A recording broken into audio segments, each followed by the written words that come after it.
Hello, magandang araw sa lahat ng aking mga kababayan.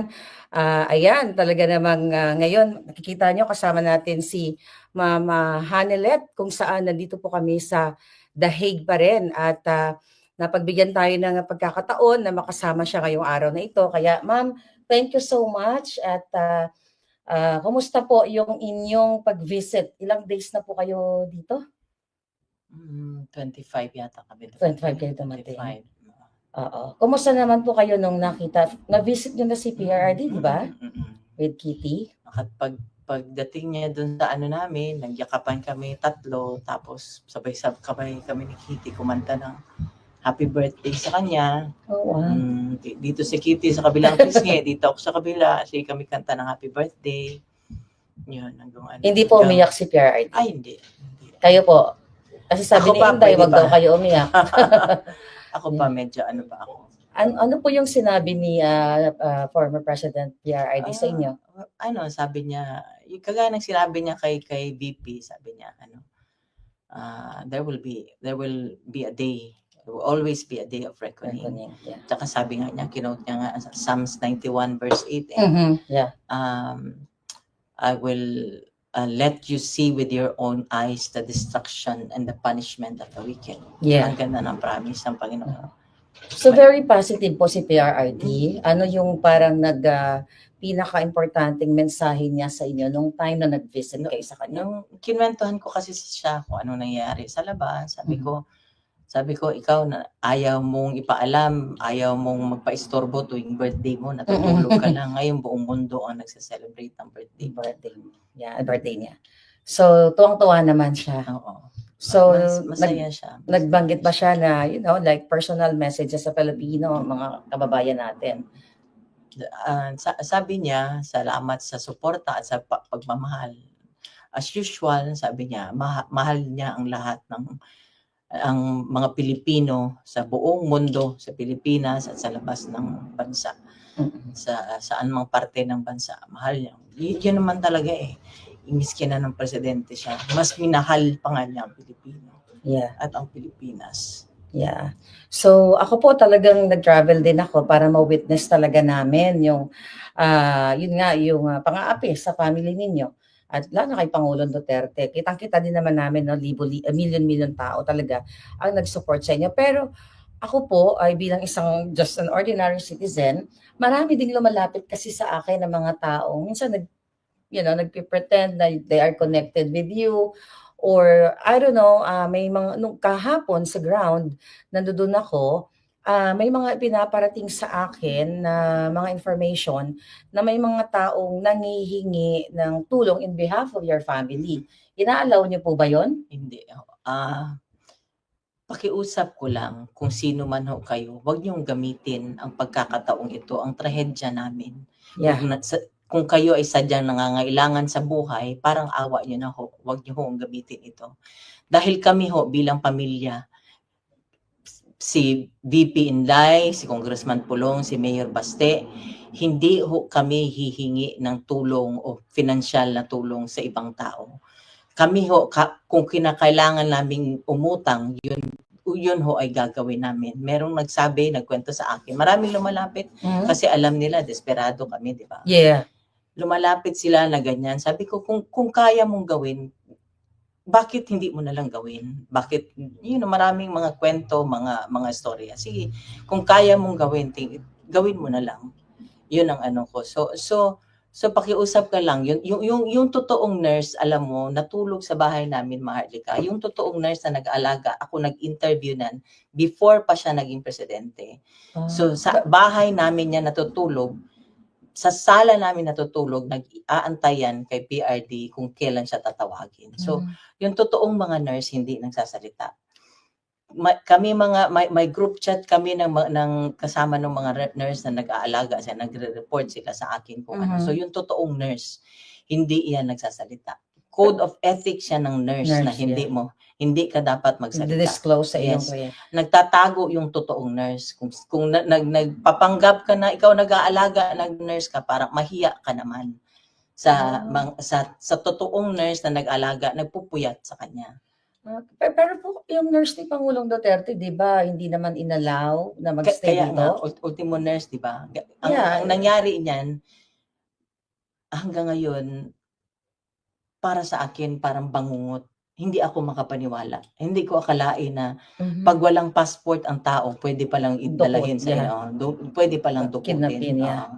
Yeah, kasi ako, yun nga yung mga nakakarating sa'kin na mga mensahe na may mga nagpapanggap 'no, na mga taong connected sa inyo Mm. or kakilala or kamag-anak kayo. Ay, yung iba hindi ko naman talaga kilala, kayo lang naman ang kilala kong mga relatives niya. So, ang sa'kin lang ma'am, pinararating ko lang sa inyo kasi sa akin din may lumalapit kahapon nga po may mga nag-aabot ng mga, what do you call it, mga sobre, mga birthday cards. So, sinasabihan ko sila na yung family ninyo which is in-announce ni Inday hindi nanghihingi ng Hindi financial help. hinihingi. So, but birthday greetings is fine. Birthday Oh, greetings, mga so cards, so okay yan. meron Kasi pala pampaano ng ano niya, yeah. dinala ko nga yung iba, pinasign ko na, pinabati ko nga para lang Hmm. maanuhan siya.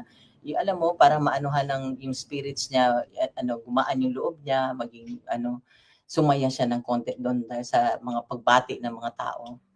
So kasi, may mga nurse palang nagpapanggap. Ang alam ko parang may mga nagvo-volunteer dito sa, Dahig, pero may mga Nag-contact nagpapanggap ako. din pala na mga Ala nurse daw Alam ni mo ang Pangulong nangyari Duterte? niyan, Oh, siyempre ako nurse, oh registered yes, nurse yes, ako. yeah. So, kinontak ko na sa pag-alis pa lang nila, kumontak na ako yung sa PRC sa Davao. Davao, okay. Sabi ko, tulungan mo ako makahanap ng nurse doon. Dito, Sabi ko, okay. oo, sabi ko, whatever na i-remit, ano bang wire transfer Wire ko ang transfer yung sweldo ko, sweldo, ang oo. sweldo niya papunta dito. Siya nakakontak ako, Mm, natawagan ko, ma'am, ganito. It turned out, wala lahat, bawal lahat. Ultimo yung nurse na personal nurse niya na before siya tumakbo ng may presidente aha, na in-interview ko. Kasi mabuting tao yun, aha, mapagkatiwalaan mo talaga. When it comes sa pera, mapagkatiwalaan mo. mm. Hindi pinasama. Kaya nga nung tinawagan ko na alam ko nakalanding na, nung Mhm, tinawagan ko siya, nag-iyakan kami, "Ma'am, hindi kami pinasama." hmm. Yun ang ano. So, Ah, yun, so yun kami nga ni para lang mapaano ko sa inyo na ang pamilya namin hindi ho manghihingi o magso-solicit sa inyo ng kahit na anong financial na tulong. mm, Kami nga ni VP Inday nagtutulakan. Nung nasa Davao pa ako, sinabihan ko na si Inday. Sabi ko, bigyan mo ako ng magpadala ako. Paano ko ipadala? Hanggang ngayon, hindi niya ako sinasagot. mm. So, ganun kami. So, Yeah, yung mga makapalang mukha dyan, parang awa nyo na. Parang awa nyo na. Parang awa nyo na. yeah. Yun. So, for the record, mga kababayan, wala pong, nurse si Pangulong Duterte dito sa Dahig except yung nandodoon sa ICC kung sino man yung assigned ng, institution, tama Hmm. po ba? Hindi ko talaga alam, malabo ang ng sa loob.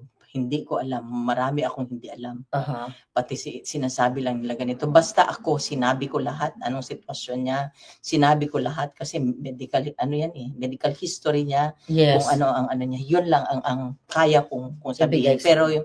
yung sila ang magbigay, yun ang mahirap kasi sila ang hindi nagbibigay ng kung ano ang information. Yun ang Hmm.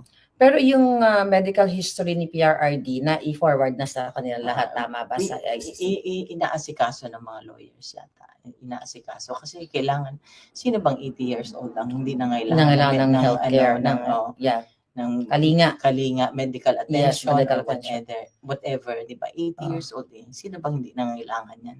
Alam niyo natuwa ako kasi I was there 'no, na nagsasalita si Inday sa taong bayan na nagkakasundo kayo dahil sa schedule kung paano mag-take turns kayo sa pagbisita kay PRRD. Kami na mga sumusuporta kay PRRD sa family ninyo ay talagang natutuwa kami na sa ganitong klaseng sitwasyon ni PRRD, nagkakaisa po kayong mga magkakamag-anak. So 'yun na lang yung, tinitignan namin, dun din kami humuhugot ng lakas bilang mga supporters ninyo. At ako naman na-sad dahil, for the first time na narinig ko sa inyo na mayroon palang nagpapanggap na mga nurses or whatever kay PRRD. So sana 'wag naman gawin 'yon. And, alam ba ni PRRD po 'yun, yung mga gano'ng issue? Hindi niya na alam yun. And In 'wag na fact, natin hindi sabihin? ko na I Ah, tried, hindi ko na sinabi sa kanya anong situation after Aha. na umalis siya. Kasi talagang harassment. Yeah. Ako doble ang trauma ko nung sa Manila Sa pa yung Manila. sa Davao. Doble talaga ang trauma ko. So my daughter was not in Davao at the time. Yeah. After na. So grabe, doble talaga trauma ko. Yeah. So we're here for you, Ma'am Hanilet. Gusto ko lang, i-inform sa ating mga kababayan. So far, ano po yung, nasang stage kayo ngayon? Na-accept nyo na ba totally na napakidna o inabdak ang Pangulo? Reality na yun eh. Wala siya sa amin eh. Ang ano na lang namin talaga, pinangahawakan namin. Dasal na lang kami ng dasal. Ako dasal na lang ako ng dasal. Tsaka ang